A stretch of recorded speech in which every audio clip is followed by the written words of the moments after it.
Bien que le roi Darius fût un bon souverain, il avait un faible pour la flatterie, comme la plupart de ceux qui exercent le pouvoir. Cette circonstance fut exploitée par les ennemis de Daniel. Mais, me direz-vous, était-il concevable de trouver une faute permettant d'accuser Daniel? Malgré les espions qu'ils placèrent autour de lui avec la consigne d'examiner minutieusement toutes ses actions et ses relations, ils durent déclarer finalement « Nous ne trouverons aucune occasion contre ce Daniel, à moins que nous n'en trouvions une dans la loi de son Dieu. » Daniel 6,5. Ils avaient remarqué la fidélité de sa vie de prière.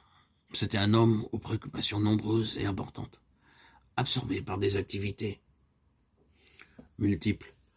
Toutefois, il n'abrégeait jamais son temps de prière.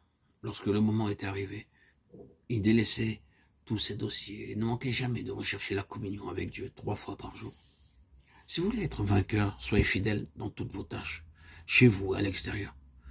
N'oubliez pas que le Seigneur Jésus-Christ a les yeux fixés sur vous en permanence. Certains s'étonnent de ne pas pouvoir prier malgré tous leurs désirs. Il ne leur est pas possible de persévérer pendant plus de 10 à 15 minutes. Ces personnes aboutissent à des échecs répétés parce qu'elles ne consacrent pas assez de temps à l'adoration et aux actions de grâce. Comme leur oraison se limite à des requêtes pour toutes sortes de motifs, le flot de leur prière tarit très rapidement. Alors, les ennemis de Daniel se présentèrent devant le roi et déclarèrent « Jamais nous n'avons vu un souverain aussi merveilleux que votre majesté.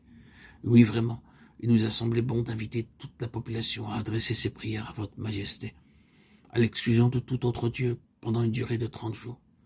Que votre majesté daigne signer le présent décret qui est rédigé à cet effet. » Le roi fut très flatté. « Je suis un si bon souverain, se dit-il, leur affection pousse ces hommes à m'honorer de leur prière. » Sans examiner sérieusement la question, il apposa sa signature. Il n'avait nullement l'intention de nuire à Daniel, mais il était sensible à la flatterie et les fours remplis de malice qui lui servaient de conseiller l'avaient induit en erreur.